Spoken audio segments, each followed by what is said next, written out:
Nous allons prier le Seigneur ensemble, une fois de plus, s'il vous plaît.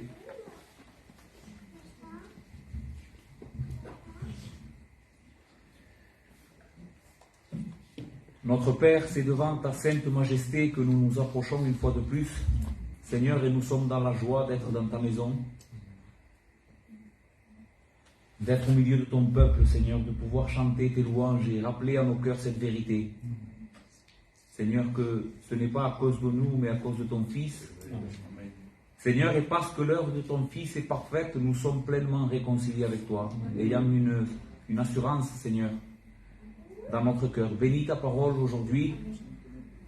Exhorte-nous, Seigneur, édifie ton peuple et qu'ainsi tu sois glorifié. Merci pour tout, au nom de Jésus. Amen. Ces jours, nous sommes en train de nous souvenir du déversement de l'Esprit et de ce jour extraordinaire où le Seigneur a accompli sa promesse. Il a envoyé son Esprit après la mort et la résurrection de notre Seigneur.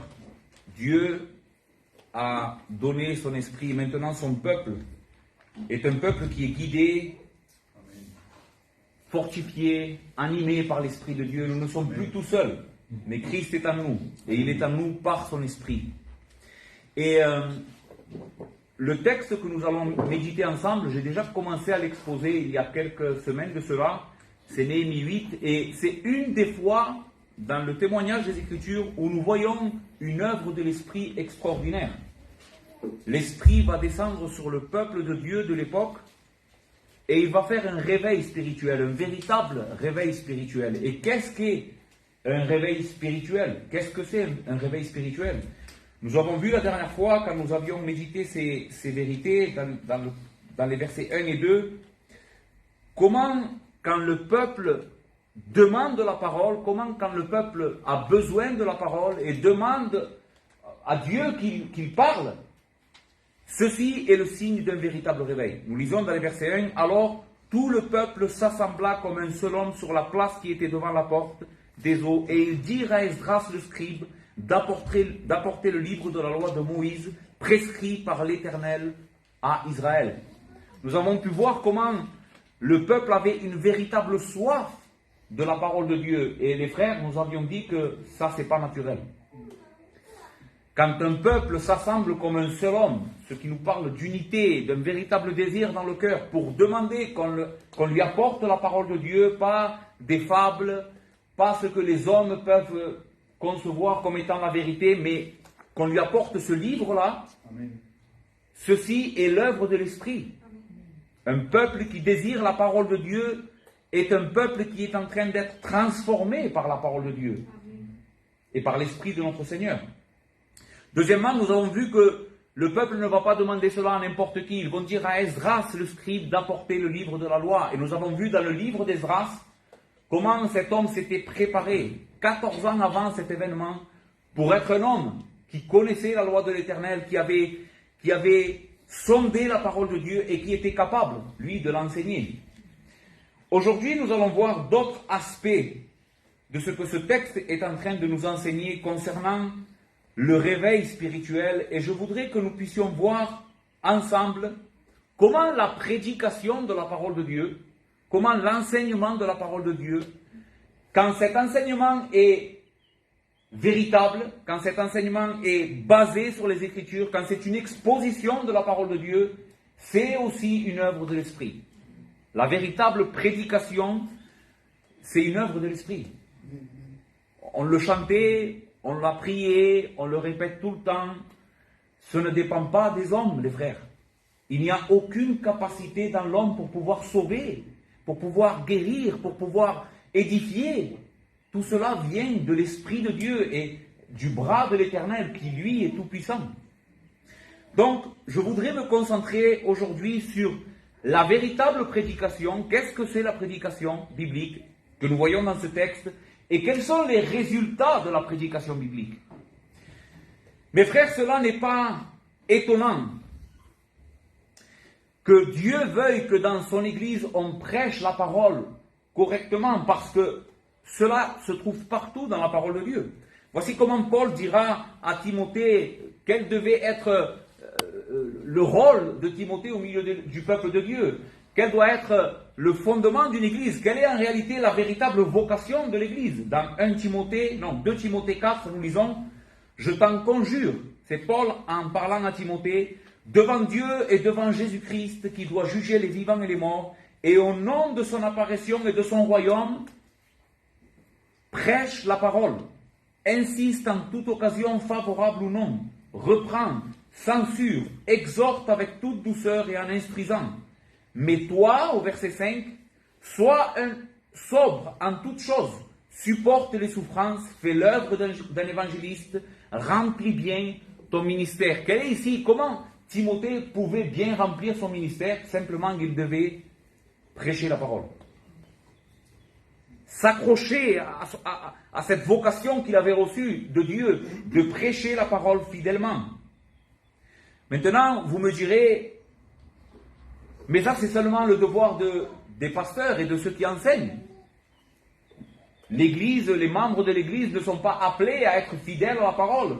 Non les frères, nous ne devons pas nous tromper dans cet aspect-là de la vocation de notre Église, parce que dans 1 Timothée chapitre 3 verset 14, Paul va définir quelle est la nature de l'Église et il va nous dire « Je t'écris ces choses avec l'espérance d'aller bientôt vers toi, mais si je tarde, tu sauras comment il faut se conduire dans la maison de Dieu, qui est l'Église du Dieu vivant. » Et qu'est-ce qu'est cette Église du Dieu vivant? La maison de notre Dieu, la colonne et l'appui de la vérité. L'Église est là pour rendre témoignage de l'Évangile, pour être celle qui défend l'Évangile, qui défend la vérité dans l'obscurité des ténèbres qui nous entourent. Maintenant, comment voyons-nous cette réalité dans notre texte que nous sommes en train de vouloir méditer ce matin? Que fait l'Esprit lors d'un véritable réveil? Les frères, il va placer la parole de Dieu et l'enseignement de la parole de Dieu au centre du culte public. Voici comment nous voyons l'œuvre de l'Esprit au milieu de son peuple.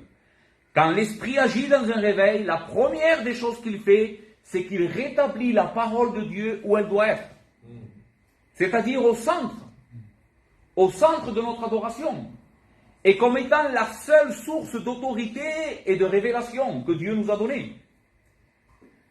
Lors d'un véritable réveil, nous voyons comment le peuple de Dieu donc revient à la parole. Au verset 2, donc de Néhémie 8, il est écrit « Et le sacrificateur Esdras apporta la loi devant l'assemblée composée d'hommes et de femmes, et de tous ceux qui étaient capables de l'entendre. C'était le premier jour du 7e mois. Esdras lut dans ce livre depuis le matin jusqu'au milieu du jour, sur la place qui était devant la porte des eaux, en présence des hommes et des femmes et de ceux qui étaient capables de l'entendre.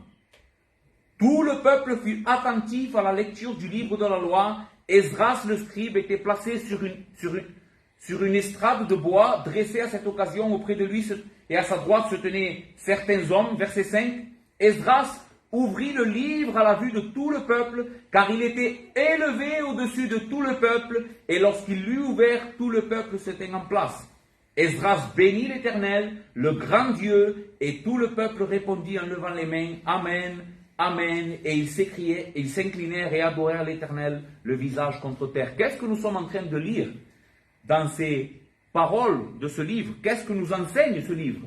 Je voudrais souligner deux choses dans ces versets que nous venons de lire. Premièrement, nous voyons comment la parole de Dieu devient centrale dans l'adoration.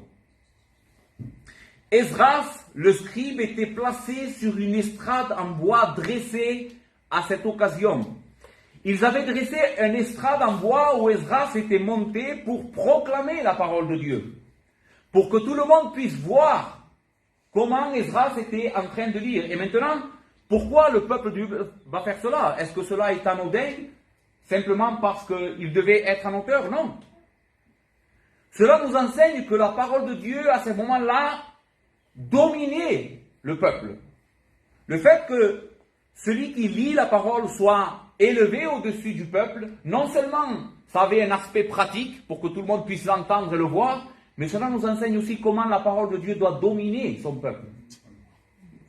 C'est sous la parole de Dieu que son peuple était en train de se placer, sous son influence, sous l'autorité de la parole de Dieu. Cette estrade en bois n'était pas là pour Esdras et pour les Lévites et les sacrificateurs. Ce n'était pas eux qui devaient dominer et imposer leur idée au peuple.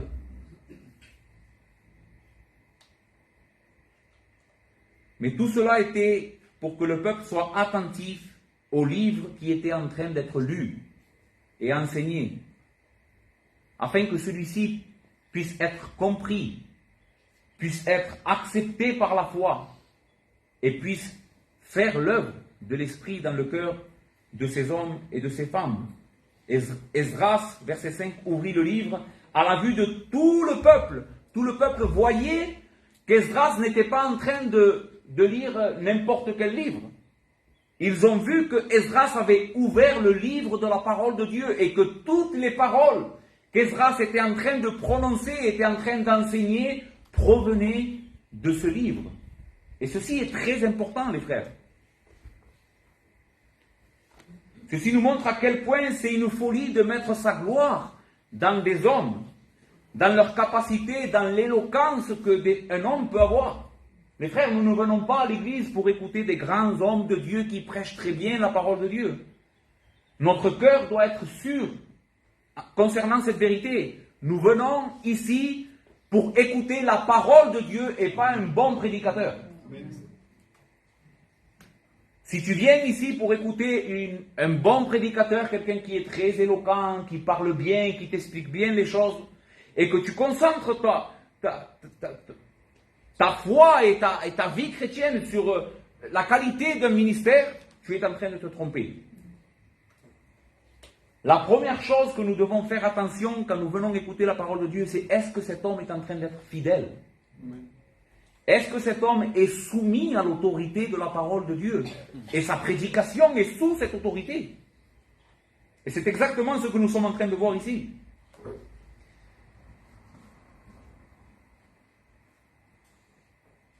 Dieu veut que notre attention se focalise sur la parole immuable, sur la vérité révélée de Dieu, sur la loi parfaite qui seule peut sauver. Pourquoi? Parce que cette parole est immuable, sainte, parfaite, pure, capable de sauver. Ceci nous enseigne, à nous qui prêchons la parole de Dieu particulièrement, à quel point nous ne devons pas faire confiance à nous-mêmes et à ce que nous sommes en train de vivre dans nos cœurs. Si nous sommes confiants que nous sommes en train de prêcher la vérité de Dieu, les frères, on a fait notre travail, nous. Les résultats ne dépendent pas de mon influence sur le peuple, mais dépendent de l'Esprit de Dieu qui va appliquer la parole de Dieu. Oui. Pourquoi c'est tellement important pour nous qui prêchons la parole de Dieu de faire confiance à l'autorité de la parole? Parce que si on ne prêche pas la parole comme cela, on va être privé de deux grandes choses. Premièrement, l'approbation de Dieu. Dieu va soutenir une prédication qui est en train de faire confiance à sa parole. Dieu va faire que la prédication soit une prédication efficace quand il va voir que le serviteur est en train de prêcher par la foi. C'est dans un esprit de foi et de dépendance au Seigneur que nous devons enseigner la parole de Dieu. Et ceci est un point capital de la prédication. Et c'est ce que nous voyons ici dans notre texte. Deuxièmement, l'attitude du peuple face à la parole de Dieu doit être une attitude aussi de confiance dans la parole de Dieu. Et le sacrificateur Esdras, va dire le verset 2, apporta le livre de la loi devant l'assemblée composée d'hommes et d'enfants et de tous ceux qui étaient capables de l'entendre. Ça veut dire que le texte était en train d'être enseigné, mais non seulement à des hommes ayant une capacité intellectuelle très élevée, les frères. Le peuple de Dieu s'était rassemblé, hommes, femmes et enfants, tous ceux qui étaient capables d'entendre la prédication et de comprendre la prédication étaient invités à écouter la parole de Dieu. Ce qui nous enseigne que nos enfants devraient assister à la parole de Dieu, à l'exposition de la parole de Dieu. Donc le peuple respectait la parole de Dieu et les serviteurs qui sont en train de prêcher la parole de Dieu sont soumis et ayant un cœur confiant dans la suffisance de la parole de Dieu.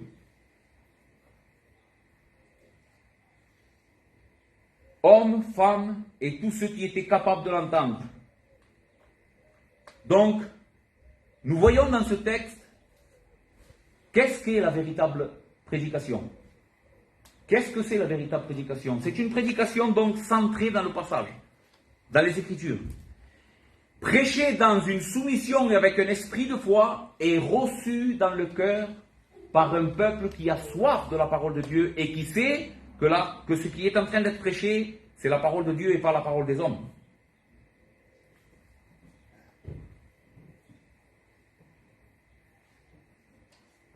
Les frères, si notre prédication n'est pas une prédication comme celle-ci, nous ne pouvons pas nous attendre à l'effet que l'Esprit vienne à nous et produise un réveil.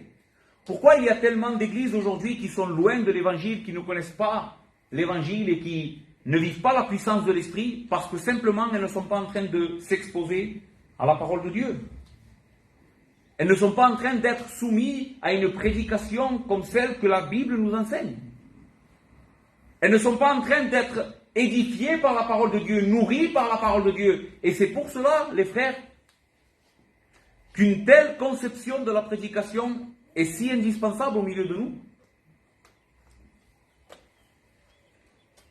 Ce peuple-là était en train d'être exhorté par Dieu, animé par Dieu et conduit par l'Esprit de Dieu à un véritable réveil spirituel.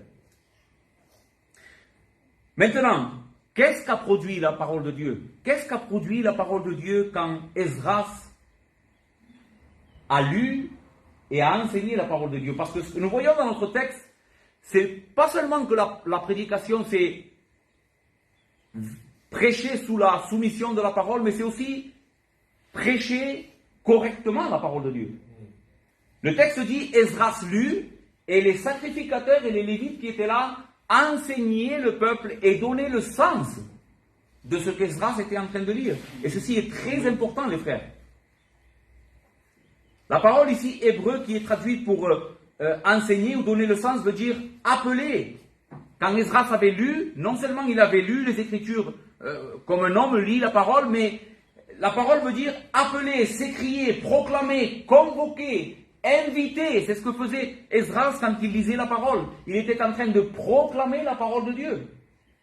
Et j'aime beaucoup le texte de Paul dans 2 Corinthiens 5, 21, où il décrit le ministère de la prédication. Il va dire, nous faisons donc les fonctions d'ambassadeurs pour Christ, comme si Dieu exhortait par nous. Nous vous en supplions au nom de Christ, soyez réconciliés avec Dieu. Celui qui n'a point connu le péché, il a fait devenir péché pour nous, afin que nous devenions en lui justice de Dieu. La parole et la prédication ne fait pas simplement référence à lire un texte, mais c'est lire un texte avec tout notre être, avec toutes nos forces, avec toutes nos capacités. C'est proclamer, c'est convoquer les personnes à venir à Dieu, qui en Christ nous a donné son salut. Le deuxième mot qui est important et qui est intéressant dans le verset 8, c'est « Et ils lisaient distinctement dans le livre de la loi de Dieu et ils en donnaient le sens pour faire comprendre ce qu'ils avaient lu. » La prédication n'est simplement pas lire un texte, mais aussi expliquer un texte. Quelles sont les implications de ce texte? C'est lire le texte, expliquer le texte, appliquer le texte. Qu'est-ce que ça veut dire appliquer le texte? Aider le peuple de Dieu à vivre à la lumière de ce passage. L'aider à comprendre la parole de Dieu, à mieux la croire, à mieux la vivre, à mieux la mettre en pratique dans sa vie. Ceci est le rôle principal d'un prédicateur de la parole de Dieu.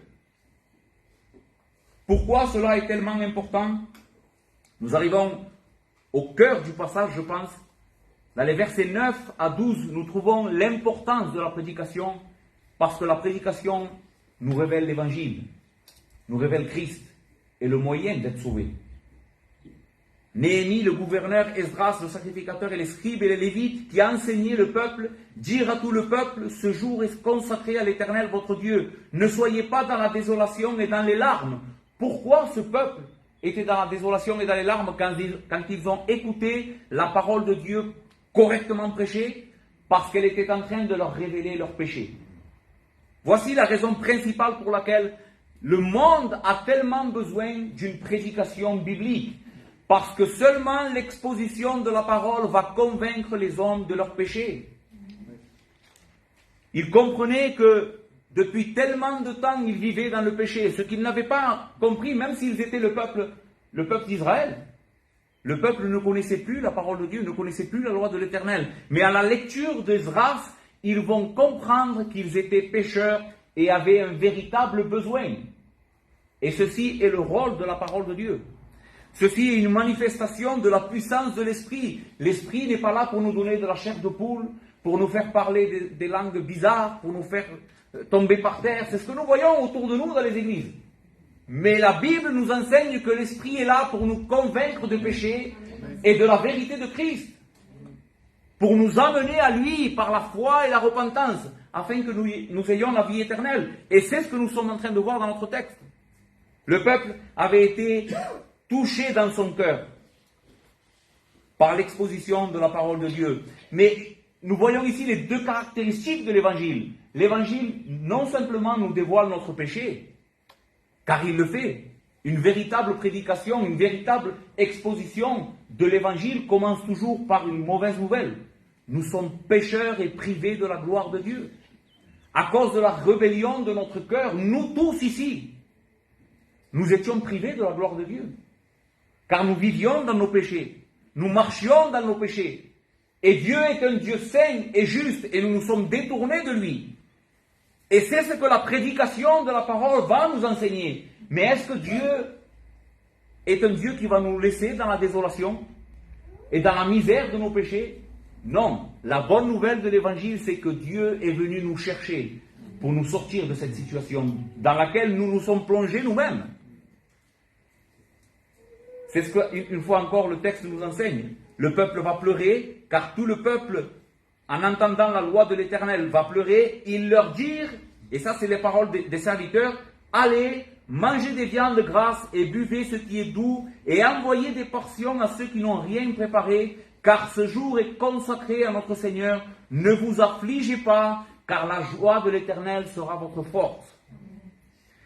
Oui, c'est vrai, nous sommes pécheurs, privés de la gloire de Dieu. Mais quand l'Esprit vient nous convaincre de cette vérité, il y a aussi un remède à notre péché. C'est la personne et l'œuvre de notre Seigneur Jésus-Christ. Et ce jour est consacré par notre Dieu. Ce jour est un jour saint. Aujourd'hui est un jour de grâce où Dieu parle à son peuple. Tu es pécheur, mais je t'aime d'un amour indescriptible, d'un amour éternel. Et j'ai donné mon Fils pour toi, pour résoudre le problème du péché, pour te réconcilier avec moi, pour venir dans ma présence et pouvoir être un peuple qui m'appartient et qui porte mon nom. Voici ce qu'est l'Évangile. Par Christ, nous avons été réconciliés pleinement avec notre Dieu. Les frères, comment allons-nous comprendre cette réalité? Comment le monde qui nous entoure va comprendre cette réalité si nous sommes en train de prêcher un évangile qui provient de notre cœur? Si la prédication de la parole de Dieu n'est pas une prédication fidèle à ce que Dieu a révélé, car seulement ce livre peut révéler un salut tellement parfait et tellement glorieux. Les hommes n'auraient pas pu imaginer un seul instant que le salut viendrait par un homme qui serait crucifié pour nos péchés. Paul dira que la prédication de la croix est une folie. C'est une folie pour les hommes. Mais elle est une puissance pour nous, qui croyons, une puissance qui nous sauve, une puissance qui réellement nous réconcilie avec Dieu et nous amène dans sa présence.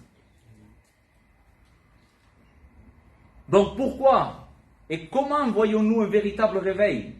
Et je résume ce matin. Premièrement, nous avons vu que quand il y a un véritable réveil spirituel, l'Esprit de Dieu va convaincre les hommes qu'ils ont besoin de la parole de Dieu. Qu'ils ont un réel besoin de la parole de Dieu et pas simplement qu'on leur prêche des idées, des philosophies, une manière de penser ou même donner de bons conseils. Vous savez, on n'est pas là pour vous donner de bons conseils. Des conseils pour que vous ayez une meilleure vie. Nous, on est là pour vous prêcher le conseil de Dieu. Donc, nous voyons que le peuple demande que la parole de Dieu soit prêchée. Il y a un peuple qui demande cela. Il y a des hommes qui sont appelés par Dieu, et qui sont instruits par Dieu, préparés par Dieu pour faire cela. Et ensuite, nous avons vu les caractéristiques de la véritable prédication. C'est une prédication qui est basée sur un texte, soumis au texte, prêché par la foi et cru. Et nous avons vu les résultats de la véritable prédication. Le peuple est convaincu de péché, mais il est amené à la foi et à se réjouir en Christ. Car notre force, j'aime beaucoup ce passage, notre force est dans la joie de l'Éternel. Les frères, combien de fois, lorsque nous péchons, lorsque nous savons que nous avons transgressé la loi de Dieu, le diable vient nous accuser et nous dire, tu vois, comme tu n'es pas tellement bon que cela, tu vois comme tu ne mérites pas la grâce de Dieu. Toi, tu te dis chrétien, toi, tu dis croire en Christ, être un chrétien, exhorter les autres à venir à Dieu et croire en Dieu. Mais regarde qui tu es, toi. Mais ce matin, Dieu te dit que ta force, la puissance de ta vie chrétienne se trouve dans la joie que Dieu t'a apportée par Christ. Amen. Parce que le diable et le péché ne peuvent plus te condamner. Christ est notre justice. Jésus est notre sauveur. Jésus est celui qui maintenant nous représente devant la face de Dieu et plus personne ne peut te condamner. Paul dira dans Romains 8, il n'y a donc maintenant plus de condamnation pour ceux qui sont en Jésus-Christ. Car nous avons été pleinement réconciliés et cela n'est pas dû à tes œuvres. Cela n'est pas dû à ta bonté. Crois cela, mon frère. Cela n'est pas dû à toi. Ton bonheur réside dans la personne de Jésus. Amen. Je parlais à un frère hier et je disais, quelle doit être notre motivation pour prêcher, nous? Paul va dire, l'amour de Christ nous presse. C'est l'amour pour Christ. Voici comment vivre la vie chrétienne, c'est vivre sous la grâce. C'est l'amour pour Christ qui doit me pousser à faire toutes les choses que je fais. Si je perds de vue l'amour de Christ pour moi, cet amour gratuit, ce don d'amour et de grâce qui est venu inonder ma vie, alors que je ne méritais rien, alors je perds la vie chrétienne. Je perds la force dans la vie chrétienne, je ne peux plus vivre la vie chrétienne comme il faut. Mais si je vis constamment sous la grâce de Dieu, conscient que Dieu m'a aimé en Christ de toute éternité et que cet amour ne peut être vaincu, alors tout ce que je vais faire pour Dieu va être quelque chose qui va lui être d'une bonne odeur, un sacrifice spirituel, quelque chose qui vraiment Dieu approuve, parce que cela est fait dans la foi en son Fils. Donc, réjouissons-nous aujourd'hui. Tu es pécheur, tu te sens coupable. La joie de l'Éternel, la force de l'Éternel et la joie que Dieu donne dans l'Évangile, c'est le remède pour ton âme ce soir, aujourd'hui.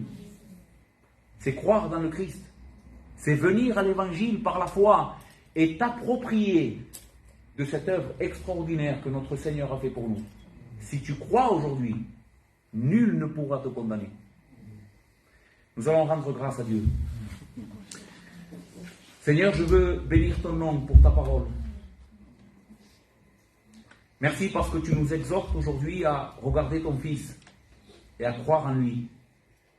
Non seulement, Seigneur, pour être sauvé, mais aussi pour prêcher ta parole, pour être une église, Seigneur, pour être simplement un croyant, un véritable chrétien. Nous devons vivre par la foi dans ta parole.